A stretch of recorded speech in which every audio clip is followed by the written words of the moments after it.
Hello and welcome to another manga spotlight. This is VTuber Confucius by Ryu, and it is a Chinese 4-coma webcomic about Confucius becoming a VTuber. Yeah, so the sage Confucius and his beloved disciple Yan Hui found themselves lost in the forest and unexpectedly time traveled to the present day. Confucius, unwavering in his mission to promote Confucianism, faced the challenge of a drastically changed world or hardly anyone will listen to the words of an old man. And so, yeah, we basically start off with Confucius and his favorite disciple walking through the woods. They're back in their own time and stuff. But when they come out the other side of the woods, they find themselves in the future, which is our current day.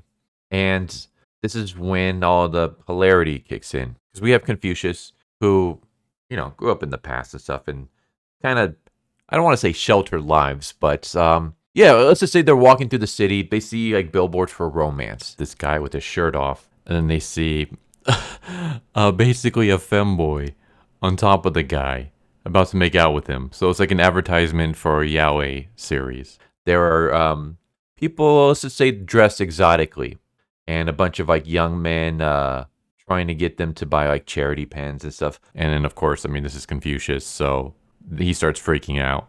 He pretty much feels like the entire world has fallen to chaos and disorder. He's thinking, okay, to restore the world back to the way it should be, I'm going to try to spread Confucianism.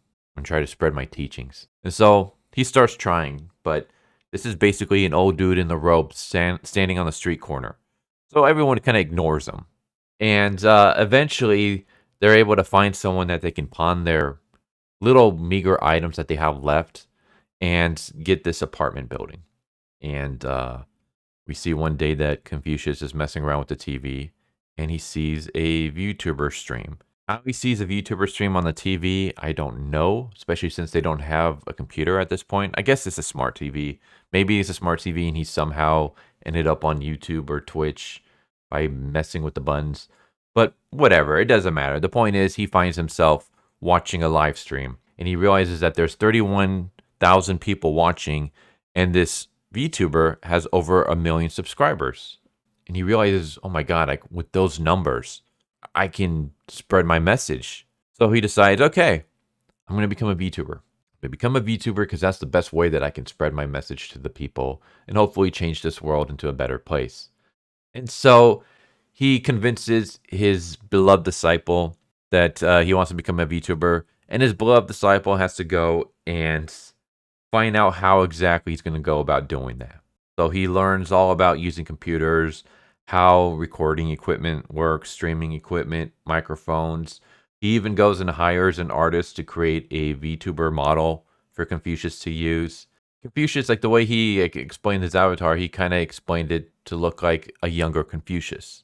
But instead, the VTuber drew him to the point where Confucius and the disciple immediately think that this is a female.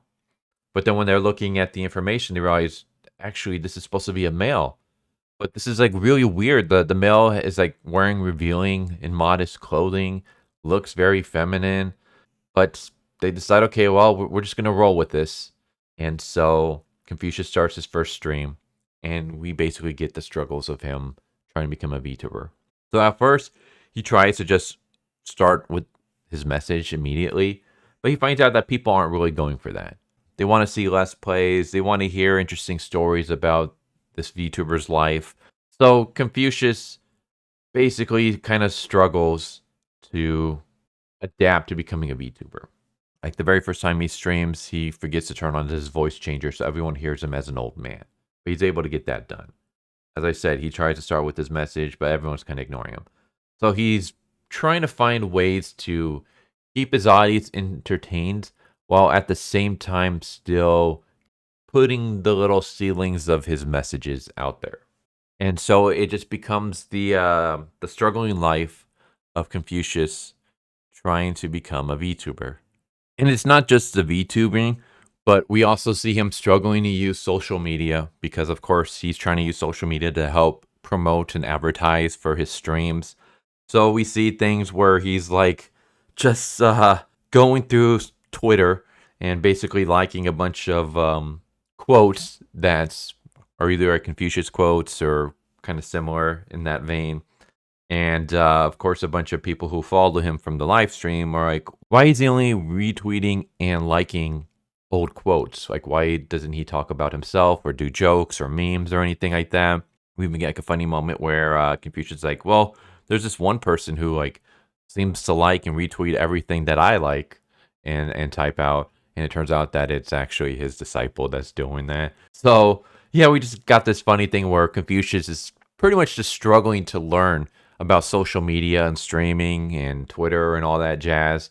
And then his disciple is going out of his way and trying to do everything he can to hype up and advertise his master, but without his master really noticing like the effort he's going through. So that was a nice little humorous gag that we have throughout the series. And yeah, that's pretty much it.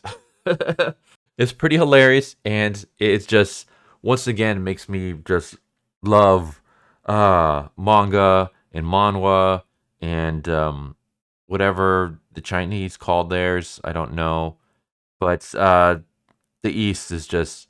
Where else would you read a story about Confucius becoming a VTuber? That's just. I love the fact that like you could just find crazy stories out there by just checking out things that are non-Western. You want a story about a guy being hit by a truck and then sent to a world where he's a vending machine? There's a story for you out there. You want to read a story about two psychotic yanderes that love each other and just the chaos that happens of what happens when two yanderes fall in love with each other? There's something for you out there. You want to see a series about Confucius becoming a VTuber? Well, there's a series for you out there. Like, it's just insane. But yeah, the artwork is great. The humor is hilarious. Like, I love it. It's just a nice, good, lighthearted, comedic series. Good series to cleanse your palate if you're reading any kind of like dark or degenerate stuff like I do from time to times. I'm always like, every time when I'm about to read manga, I go and I just read through all my dark, depressing, degenerate shit first, and then I save the lighthearted stuff for later, so that when I'm done, it's like I can leave on a happy note. This is that for you. So there you go. There's VTuber Confucius. Hilarious series so far. Only has a couple chapters at the time of this recording, but it's a lot of fun. And I'll leave a link down in the description below so you can read it for yourself. And yeah, if you got any recommendations for stuff I should check out, let me know. I'm up for pretty much any genre. But I hope you guys enjoyed, and I hope to see you next time. Take care. Later.